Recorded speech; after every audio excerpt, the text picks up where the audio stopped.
doing? I can't complain. I love seeing your face. All right, here we go. I know, and we live so close, and I never get to see you. I know. Here we go. My favorite song, the opening of Cruise. Oh my gosh. My guest today was the star of Cirque du Soleil's Cruiser, creating and playing the trickster. He is the most incredible performer, acrobat, and tumbler. He was a former national team member and captured the 2003 Canada Cup and the 2002 championships. He blew me away in 2004 when I saw him in his first Cirque show, Alegria. Alegria. If you see the show, you'll know how that's in Atlanta. I had the honor of helping him plan his proposal to his fiancée Adam in a helicopter on a bluff in Malibu. Yes. But now Jason choreographs for international productions and music artists and teaches workshops and movement and dance around the country. But now he has his own podcast on the #1 podcast, Believe, called Cirque. If you love Cirque, you will love listening to his guests. Ladies and gentlemen, Mr. Jason Berrent. Do you just love this music? Yes. Let's just take a moment. The best soundtrack ever. I want to dance the cruiser with you. Welcome, Jason. Thank you. Thanks for having me. I've never done this, so I feel now I'm a completed millennial. Yay! You see, I don't know how I feel. Well, thankfully to my Courtney, she was able to help me figure out to be a millennial to do this. Oh my goodness, what a week! Let's just start off with that, because we live quite close to one another, and you live very close to where the riots were happening, right? Yeah, yeah. It's a much needed time right now. It really is. Very eye-opening for even myself, who I think I know so much, and you just don't.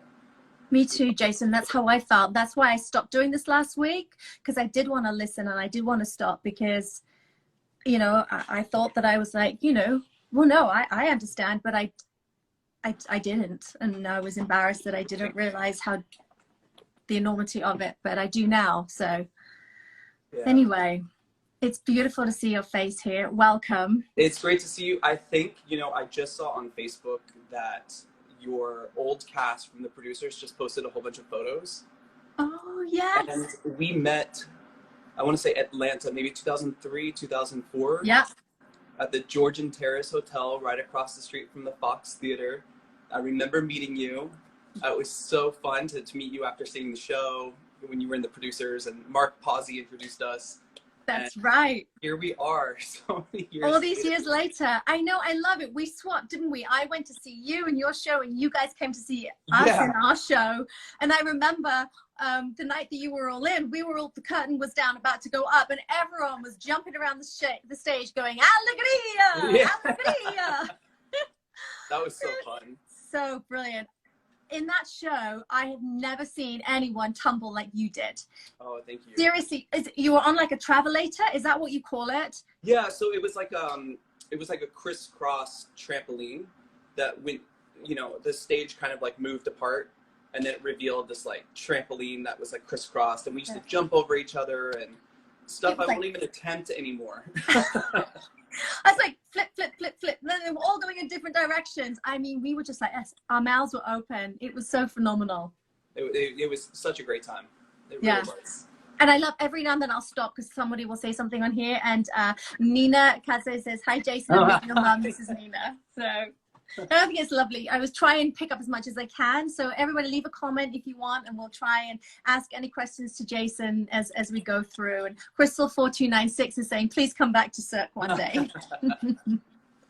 So, okay, take us back. How does one start? Like, did you start in acro school? Take us back. Okay, so I started in gymnastics when I was young. I was like 7 or 6 or 7, I can't remember. And yeah, I was a gymnast, and I remember as a kid, and this is something I cover in the podcast a lot. I like to ask people how they got into Cirque or knew about Cirque. And actually, I was going to bed one night, and I think I must have been, I want to say I was like 10, And my dad woke me up and he brought me downstairs to the TV and he's like, this is where your mom is tonight. And it was Alegria. They were showing it on the news that the show was in town. This is what's happening. And I just saw these tumblers and these gold costumes to this really like weird music. Yeah. And I was like, this is so amazing. So I made my mom promise next time that this circus comes to town, I want to go. So it did, came back, and there was a show called Kidam that came back. Yep. And I saw Kidam, and literally I think that's all I wanted to do from there on out. So Wow. it wasn't you know, being on national team or winning competitions. I just wanted to do Cirque. Wow. I wanted to perform. But you did win the 2003 championships and the Canada Cup. So, but all of that must have helped you get into Cirque. Yeah, you know what's interesting is I sent in a video when I was 15, almost 16, and I sent a video in with all of my skills and kind of what they require to see you before they invite you to an audition. And I was invited to an audition, and my grandmother actually took me. Oh. And against my mom's wishes, I believe, because I don't think we told her until either we were leaving or gone or there. Oh my God. I did the audition and they said, you know what, you're great, we like you, but you're also like 15, 16. We can find someone who's 18 to do what you can do. And so come back, you know, later, of course. So that just pushed me to work harder and at competition and stuff like that. So that's kind of really what pushed me, because I wanted to be seen as like the best so that they would take me. So I won a junior national championship, and then the next year I won the Canada Cup. And right after, I think it was nationals, they offered me a contract to come up to Montreal and train to go into Alegria. Wow. So what was that like, going into Alegria and training? First of all, what is the training camp like for a Cirque performer? Well, they don't do it anymore, but it used to be like a formation. So they used to see. When the company was a lot smaller back in the day, they used to see, okay, we have a couple performers in Alegria leaving, we need to replace them. So we're going to invite, you know, these 3 people to come up and train. And during the training can last anywhere from 2 to 4 months. And you go through like movement classes, acting classes, while you're still working on your skill. Some people learn a new skill set. And then if you can complete that and they see you in the show, then they give you another contract to go into the show. So that was a lot of fun. They don't do that anymore. I wish they would do that. Why did they stop that? I don't, you know, now, I mean, now nothing's happening. Well, that was going to be my next question. We'll come back to that one. Yeah, we'll come back to that. Come back to that question. But yeah. Yeah. Because that to me would be like the best way to find the talent that you have to, you know, who knows what else someone else can do. Well, I think it's essential too, because, you know, you have like a lot of acrobats who have never touched a stage or been in front of an audience, or, you know, it is kind of eye-opening too, because you're learning all these other things you didn't know before. So it was just kind of, I don't know why they don't do that anymore. Now they specifically, they know someone's leaving the show and they bring someone in and train them at the show, usually now, which I think that you miss that kind of education before you go on and you know. Because it's very different, isn't it? Performing, like just doing acrobatics and then suddenly doing it under a big tent, under the, you know, like with an audience and everything, is completely different with the lights and everything. If you've never performed in that situation. Especially, I mean, as you know too, the lights, you know, the things you're paying attention to, your marks on stage. I mean, this is a whole thing that acrobats just, you know, don't know. No, and hitting your mark and the lights is really hard sometimes. Yeah, especially when you're avoiding another person flipping towards you, or that you don't want to flip into. Yeah. So when you were at those, you know, doing the boot camp, Cirque du Soleil boot camp, is it all encompassing? Like, obviously you have to take care of your bodies. Do they teach you, do you have a chef on site when you're at the boot camp as well? Or do they train you how to like take care of your bodies as well? Yeah, so when they used to have that formation, the boot camp kind of thing, it was at the headquarters in Montreal, and also there you have these massive studios. Some are just huge. They can actually fit a big top inside one of the studios. Oh, wow. And they can build a show within there.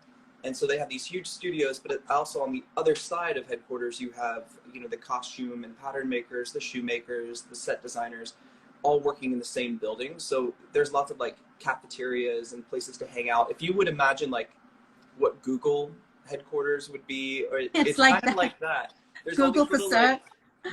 There's all these like little corners you can sit in, and it's just a really creative, great space. So, but then when we went on tour, we did have a chef on tour, but we do have to take care of our bodies in a different way, because it's not our discipline anymore. It's not.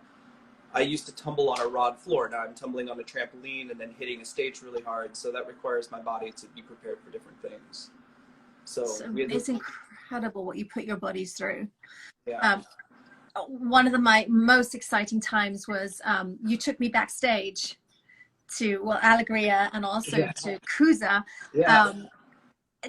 Describe to if you haven't been backstage to a Cirque du Soleil show, it is incredible. Explain to everybody what it's like, and then the little highway underneath the stage and everything. Yeah, so it was, especially on Cusa. Cusa is a very it's a more simplistic show. Technically, everything can be done manually. So if automation like stops, the technicians can actually manually run and handle the set, which is really awesome. Yes, because that doesn't always happen, and then you have to stop the show. But I think we had like 7 or 8 trap doors. So there's a whole highway underneath. So when you go backstage, we have those little, like, I don't know what you call them, the little carts. Like the trolleys, like, in Grease Lightning, when Judy goes under the car. Yeah, exactly. It's that. And you can like get on your stomach or whatever, and you go through, and there's literally like, there's little lanes you go through. So you stay in your lane. You stay in your lane because technicians are going in and out. And I had to go in there a lot because I was launched from underneath the stage at the beginning of Cusa. So, so for those that either don't know, Jason used to come out of it was like a clown box, when you were a kid and you had the box, and then you'd wind it up and then the clown would shoot up. So Jason would come out from this box and he would shoot, what, 20? How high in the air did you go? I want to say it was between 13 and 15. It was high. It's funny because that machine was actually made for me during creation. So I got to play with the propulsion. I mean, not myself, but the technicians got to like kind of play with how it's set up. And I used to take it, like, I was like, push me out, just literally like throw me out of the box. Were you scared? Yeah. And also, a little bit at the beginning, because it was made for the way we had it made was it's like you're jumping off a trampoline, but it's a hard stage pushing you off. So you have to be ready for it. But then you can ride the height up if you want. And I used to ride it up and then take it as high as I could go. But that landing is really rough, because I'm not landing on a mat. I'm not landing on anything. And my shoes and Cusa were, for the Trickster, were like really a little longer than life, because everything the Trickster had was a little, larger and with the hats and the shoes and everything. So it was hard to land on those shoes too. Wow. Were your knees, hips, did you suffer in, anything from that, your back? Never from the box. A lot of people, it's funny too, because I read some comments and stuff on YouTube, and a lot of people think I got hurt in this box. But it was actually my understudies who all got hurt in the box. Oh. Because they didn't have any training on it. So it was a little, it's a little more difficult. But man, that was scary, getting in that box every day. Because it's, when you're under the stage, they put this box on the stage. But I'm underneath, getting into it like it's a washing machine. So they have to unscrew this like thing. It's like being in space. You imagine an astronaut like taking off taking off a door. And I get in.